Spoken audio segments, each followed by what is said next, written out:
We've got another beautiful day working my Toyota MR2. For you guys new to this channel, this right here is my 1986 Toyota MR2 that I'm trying to restore back to its former glory. As you can see, it's in pretty good condition overall, but it does need some touches here and there, and that's what this channel is dedicated to. So if you guys watched my last video, you guys saw that I finished detailing the engine bay and made it look really nice. And I got it all torn apart again. Let me do some explaining. So I saw that there was a wiring harness that ran through here and it was just zip tied on. I thought I was just missing some clips, so I did some research online looking at stock AW11 engine bays, and I noticed that all the photos didn't have this wiring harness. It was only then that I realized this is an aftermarket wiring harness for an alarm. I followed the wiring harness that went into the trunk, so I had the trunk all pulled apart, and I found an aftermarket Alpine alarm system. Now the previous owner says she disconnected it because it wasn't working properly, and I guess she just kind of just left it in there and didn't want to deal with it, and I'm starting to see why. I followed the wiring harness, so loop through here and it goes into the freaking firewall in there. So down the rabbit hole we go.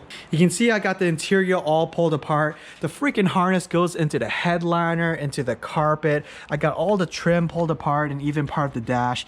You can see the harness goes all the way to the ignition where I disconnected it, which kind of makes sense. But the alarm system doesn't work anymore, so I'm just gonna remove all this crap because it's ruining the purity of this car. Choking down the purity. Look at all this wiring. Why would you do this to this beautiful MR2? Day 2. Since we got everything torn apart anyways, I might as well go ahead and replace the radio housing. You can see the previous owner installed an aftermarket controller here for the alarm system. I since removed it, but there's still 2 holes here and some scratches.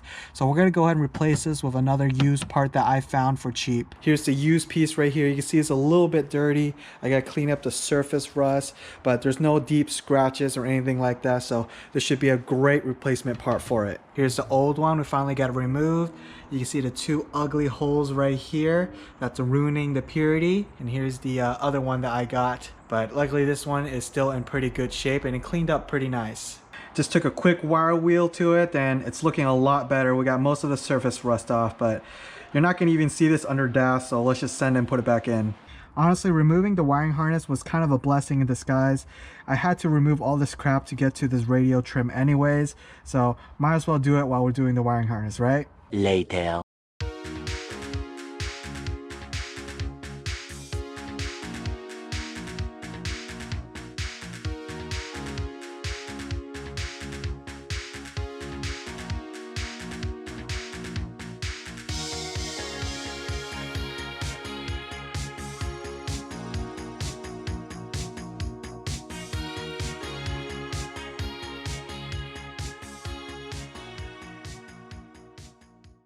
I finally removed all the aftermarket wiring that's ruining the purity, and just look at all this crap. And this was a real headache to do.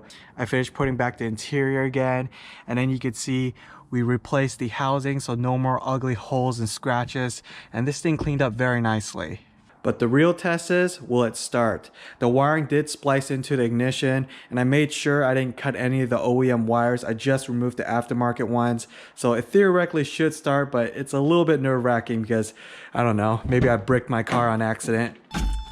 Oh, well, we've got power. One for all and all for nothing. Oh yeah, that's a big sigh of relief. I was getting kind of nervous there.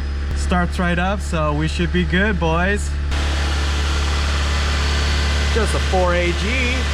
That's gonna do it for this video. If you guys enjoyed the MR2 content, make sure to hit the sub button. We just hit 69 subscribers. Help me get to 100, guys. We still got a lot of things to do to this car to bring it back to its former glory, such as the steering wheel. Look at that. It's all aged and weathered. It's got a patina, as they say, but I'm gonna replace this steering wheel with something really awesome. So make sure to tune in for that next time. Thank you so much for watching. I'll see you guys next time.